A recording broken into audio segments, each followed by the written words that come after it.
आचार्य चाणक्य कहते हैं, जिसका पुत्र आज्ञाकारी हो, स्त्री उसके अनुसार चलने वाली हो, अर्थात पतिव्रता हो, जो अपने पास धन से संतुष्ट रहता हो, उसका स्वर्ग यहीं पर है। और कहते हैं कि पुत्र वो है जो पिता भक्त है। पिता वही है जो अपने बच्चों का लालन पोषण करता है। मित्र वही है जिसमें पूर्ण विश्वास हो, और स्त्री वही है जिससे परिवार में सुख शांति व्याप्त हो। जो मित्र प्रत्यक्ष रूप से मधुर वचन बोलता हो और पीठ पीछे अर्थात अप्रत्यक्ष रूप से आपके सारे कर्मों में रोड़ा अटकाता हो, ऐसे मित्र को उस घड़े के समान त्याग देना चाहिए जिसके भीतर विष भरा हो और ऊपर मुंह के पास दूध भरा हो। बुरे मित्रों पर और अपने मित्रों पर भी कभी विश्वास नहीं करना चाहिए, क्योंकि कभी नाराज होने पर संभवत वो आपका विशिष्ट मित्र भी सारे रहस्यों को बाहर जाकर प्रकट कर सकता है। मन में विचारे गए कार्यों को कभी किसी के सामने प्रकट नहीं करना चाहिए, अपितु उसे मंत्र की तरह रक्षित करके सोचे हुए कार्य को करते रहना चाहिए। निश्चित रूप से मूर्खता दुखदायी है और यौवन भी दुख देने वाला है, परंतु कष्टों में भी बड़ा कष्ट दूसरों के घर पर रहना होता है। निश्चित रूप से मूर्ख व्यक्ति का समाज में कोई सम्मान नहीं है। विवेकहीन व्यक्ति को पग पग पर अपमानित होना पड़ता है और परिहास का पात्र बनना पड़ता है। इसी प्रकार यौवन के आने पर भी आदमी कभी कभी अपना विवेक और आपा खो बैठता है। जवानी में आदमी का जोश और उत्साह तो खूब बढ़ा चढ़ा होता है, पर वो अपना होश भी खोए रहता है। उसमें अपनी शक्ति का अहम इस कदर बढ़ जाता है कि उसे अपने सामने वाला व्यक्ति तुच्छ दिखाई देने लगता है। चाणक्य का कहना है कि किसी को विवशता में जब दूसरे के घर पर निर्भर रहना पड़े तो उसका अपना वर्चस्व समाप्त हो जाता है। उसे दूसरों की कृपा पर निर्भर रहना पड़ता है। उसकी स्वाधीनता नष्ट हो जाती है और यही उसके दुखों का सबसे बड़ा कारण होता है।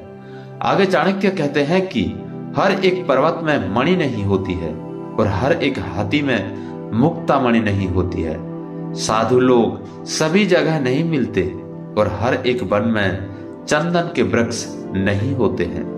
यहाँ हमें समझाते हुए कह रहे हैं कि अच्छी चीजें सभी जगह प्राप्त नहीं होती।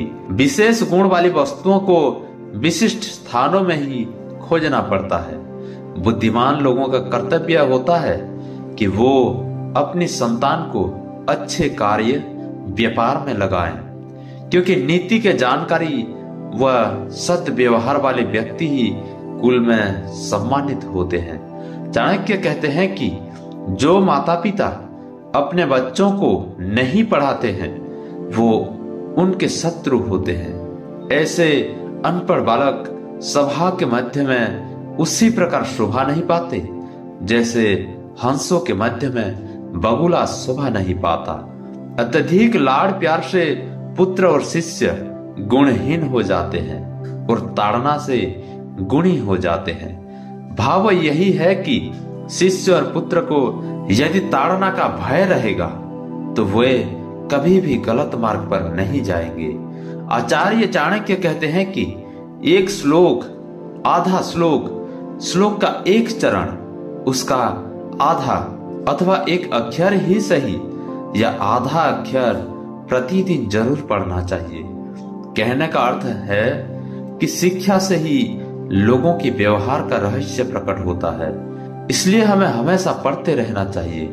स्त्री का वियोग, अपने लोगों से अनाचार, कर्ज का बंधन, दुष्ट राजा की सेवा, दरिद्रता और अपने प्रतिकूल स्वभाव, ये सभी अग्नि ना होते हुए भी शरीर को जलाकर राख कर देते हैं। नदी के किनारे खड़े वृक्ष, दूसरों के घर गई स्त्री, मंत्री के बिना राजा शीघ्र ही नष्ट हो जाते हैं। इसमें कोई भी संशय नहीं करना चाहिए।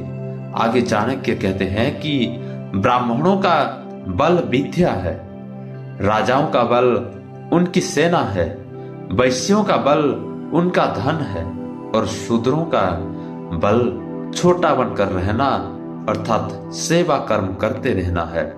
आपको इन बातों का भी ध्यान रखना चाहिए कि वैश्य निर्धन मनुष्य को, प्रजा पराजित राजा को, पक्षी फल रहित वृक्ष को व अतिथि उस घर को जिसमें वे आमंत्रित किए जाते हैं वो भोजन करके पश्चात छोड़ देते हैं। ब्राह्मण दक्षिणा ग्रहण करके यजमान को शिक्षक विद्याध्ययन करने के उपरांत अपने गुरु को और हिरण जले हुए वन को त्याग देते हैं। इस श्लोक में चाणक्य ने कहा है कि किसी प्रयोजन के लिए यदि कोई व्यक्ति किसी के पास जाता है तो उसे कार्य पूरा होते ही वो स्थान छोड़ देना चाहिए। उद्देश्य पूर्ति के बाद वहां रुकना किसी भी दृष्टि से उत्तम नहीं है। बुरा आचरण अर्थात दुराचारी के साथ रहने से, पाप दृष्टि रखने वालों का साथ करने से अर्थात अशुद्ध स्थान पर रहने वालों से मित्रता करने वाला शीघ्र ही नष्ट हो जाता है। बुरी संगत का सदैव बुरा असर पड़ता है।